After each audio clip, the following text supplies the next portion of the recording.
ही emotional और सबको दिल से मानने वाली पारुल की शादी विवेक से होती है। क्या है यार, शादी के वक्त तो तुम दुबली हो गई थी, लेकिन शादी के 2 साल में ही फिर फूलकर गुप्पा हो गई हो। पारुल के साथ अब विवेक का व्यवहार बदल गया। सास ससुर भी बिना बात के ताने देते। अरे 2 साल हो गए, बच्चा नहीं हुआ, निकल यहां से। विवेक का भी सहारा पारुल को नहीं मिलता है। लेकिन जिस विवेक से पारुल को तलाक के एवज में 18 लाख मिले होते हैं, वो पारुल एक दिन, इंस्पेक्टर साहब, मुझे कंप्लेंट लिखवानी है। जी मैडम, क्या हुआ? चीटिंग, एक लड़के ने मेरे 6 लाख रुपए लूटे हैं। पुलिस वाला पारुल को ऊपर से नीचे तक देखता है। मामला क्या है, विस्तार से बताइए। पारुल फिर जो बताना शुरू करती है, उसके बाद इंसानियत से भरोसा उठना लाजमी है। मेरे पति ने मुझे कभी अपनाया ही नहीं।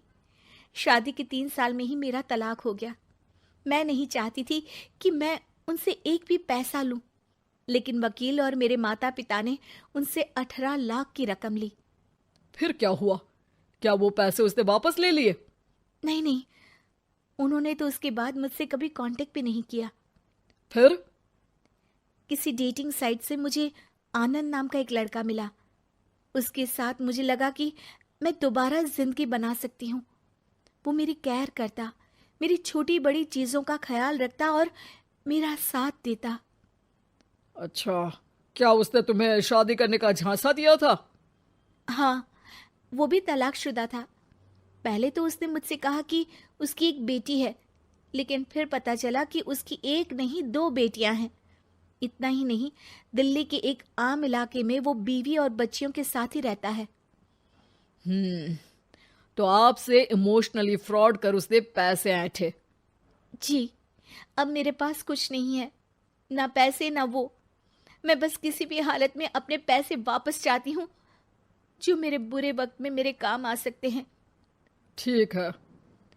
पुलिस आनंद को पुलिस स्टेशन बुलाकर सारी पूछताछ करती है, लेकिन आनंद पुलिस वालों को ये यकीन दिला देता है कि पारुल ने उसे कोई पैसे दिए ही नहीं, बल्कि वो तो उस पर बीवी को छोड़ने का दबाव बना रही थी और ना मानने पर पारुल ने ये झूठा केस डाला है। क्या मैडम, फोकट में पुलिस का वक्त खराब कर रही हैं? कोई शादीशुदा क्यों अपनी बीवी छोड़ेगा? अब आपकी शादी टूटी तो मतलब सबकी तो नहीं टूट सकती ना। पारुल को पुलिस वाले के मुंह से ये बात सुनकर हैरानी होती है। उसे कुछ समझ में नहीं आता कि वो क्या करे। वो अपनी सहेली झनक, जो कि वकील थी, उससे कांटेक्ट करती है। झनक, मैं क्या करूं?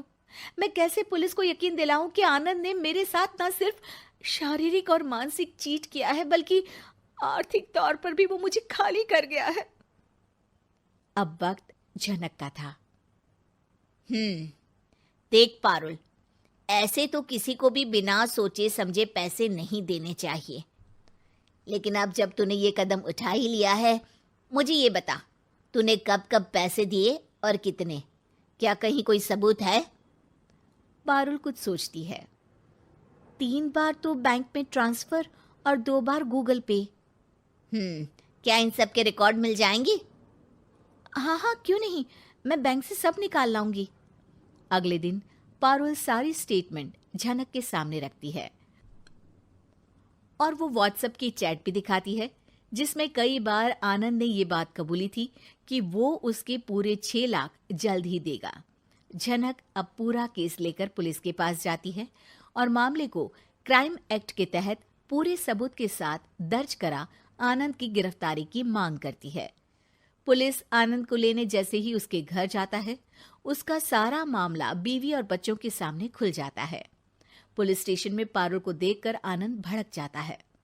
ओह, तो बहुत होशियार बन रही हो तुम। ये झनक है ना तुम्हारी बचपन की सहेली?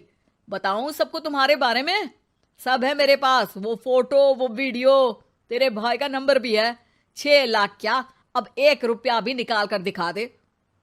वो पुलिस स्टेशन में जोर जोर से चिल्ला रहा था कि तभी पुलिस के एक सीनियर ऑफिसर को गुस्सा आ जाता है। क्यों चिल्ला रहा है? अब तो सारे सबूत है तेरे खिलाफ। ऊपर से यहां चिल्ला चिल्ला कर तूने खुद को तो गड्ढे में धकेल दिया है। जल्दी बता, लड़की के पैसे लौट आता है या फिर? आनंद डर जाता है।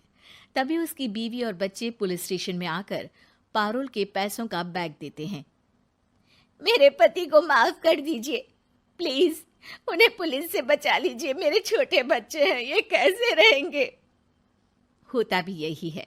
पारुल केस वापस ले लेती है, लेकिन उस सबक के साथ कि इमोशनल होकर किसी को भी अपना पैसा नहीं देना चाहिए। झूठ बोलकर रिश्ते कभी ना बनते हैं और ना ही निभते हैं।